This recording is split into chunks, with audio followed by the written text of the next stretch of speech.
but I'm going to tell you how you can do the same, how you can get into the property management field, secure yourself an apartment, and get a job while you're at it.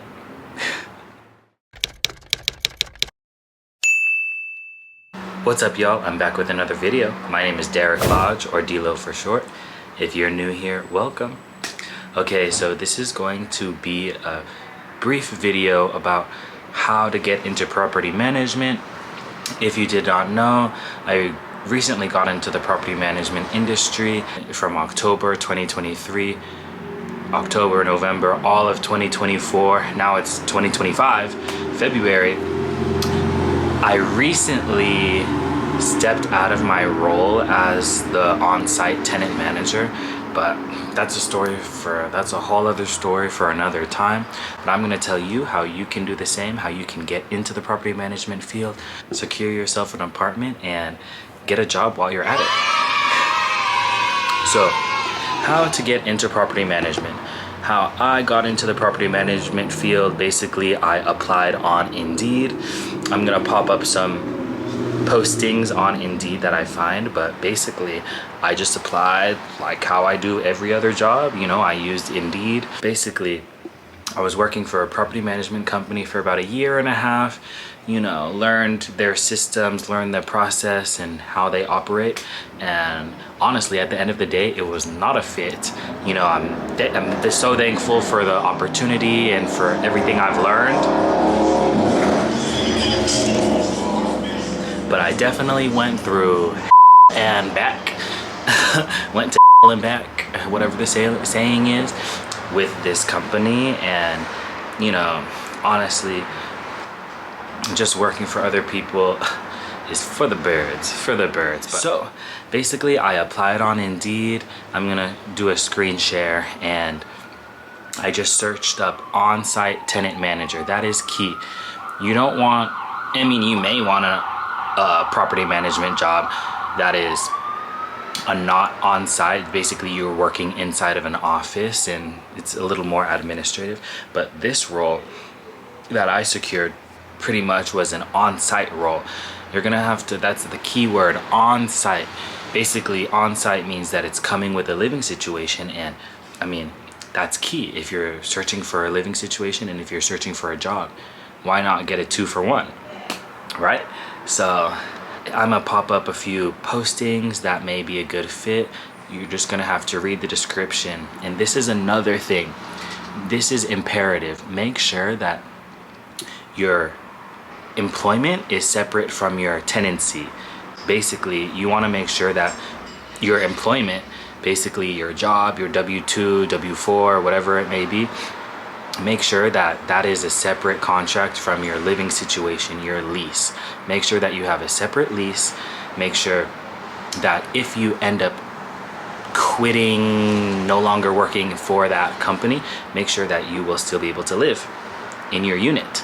And that's how I'm able to still live here. You know, I no longer work for that company, and you know, it's for the better. It was a mutual separation, whatever.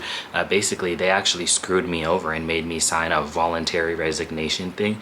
They're trying to make sure I don't get any benefits, but joke's on them. I'm still doing perfectly fine.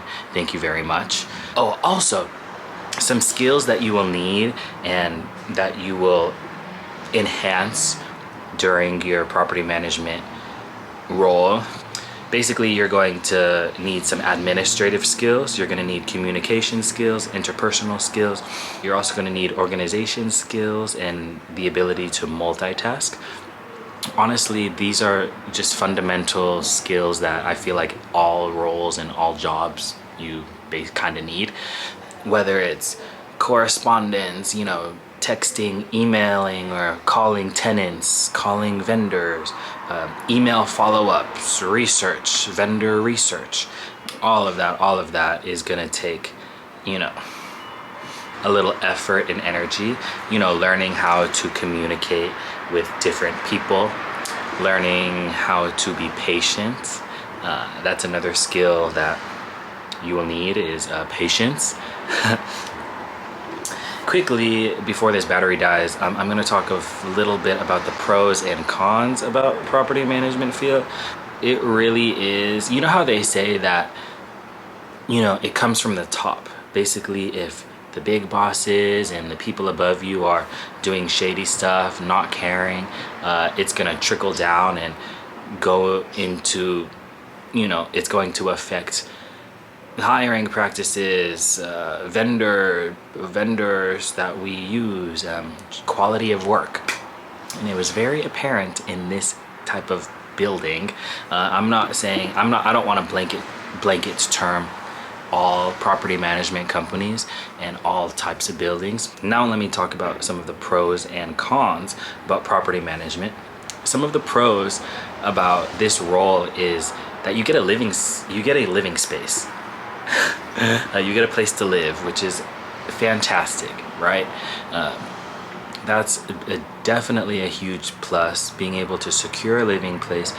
I learned, you know, what I needed to do to get my numbers in order, and this is actually the second unit that I'm in. I was living downstairs, but I upgraded.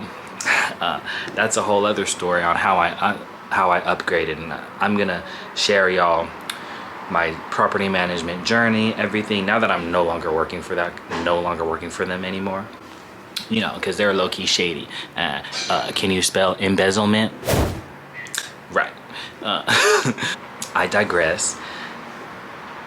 You know, it has been an amazing opportunity. One of the pros is you get a living space, you get a place to live.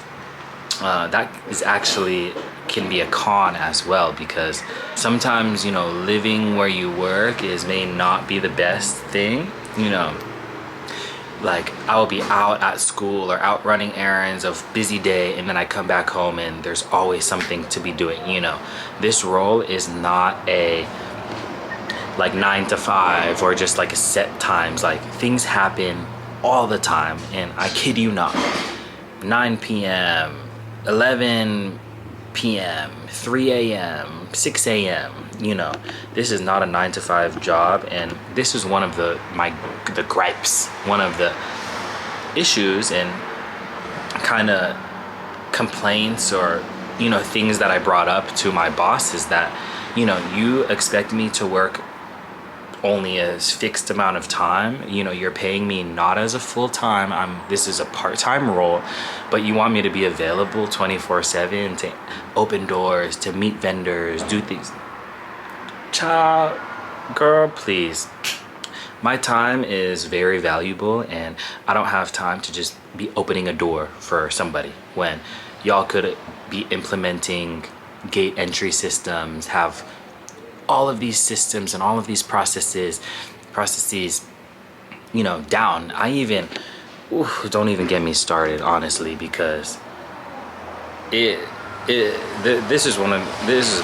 are actually many reasons why I decided to step away from this company, is because when I'm at the bottom of the totem pole, and when my input and my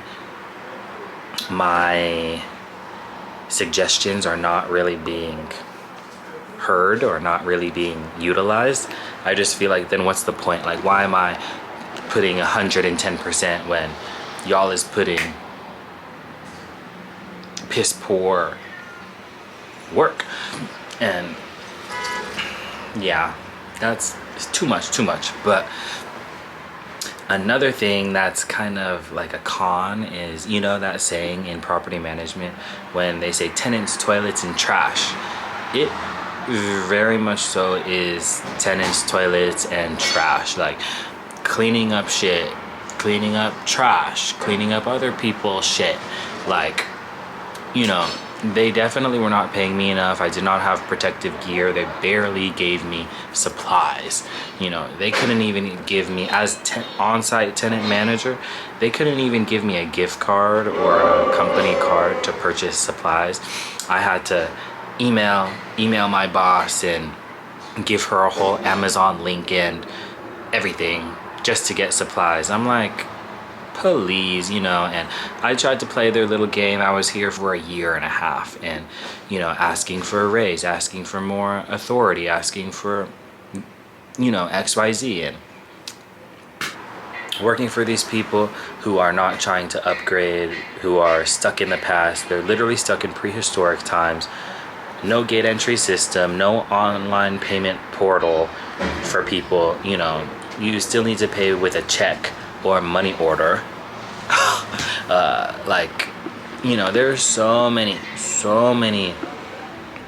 things that they can do to enhance the quality of living here, but they weren't doing that. It was very apparent after the first year. You know, I had to look out for myself. I got myself this unit and it's at the perfect price that I needed. My name is on the lease. We are locked in, we are set, and yeah. And I learned some skills along the way. You know, I'm not gonna say that it was a total bust, that working for them was total waste of time, but I could feel as this new year 2025 was coming around, I had to make a change, because there's no way that I should be going into debt living here. Why am I paying the most amount of rent? Why am I doing the most and seemingly still getting the short end of the stick? You know, some people thought that I was getting a discounted rent. No, baby, I was paying full rent. And when I was in the 2-bedroom downstairs, I was paying even more, basically double what I'm paying now.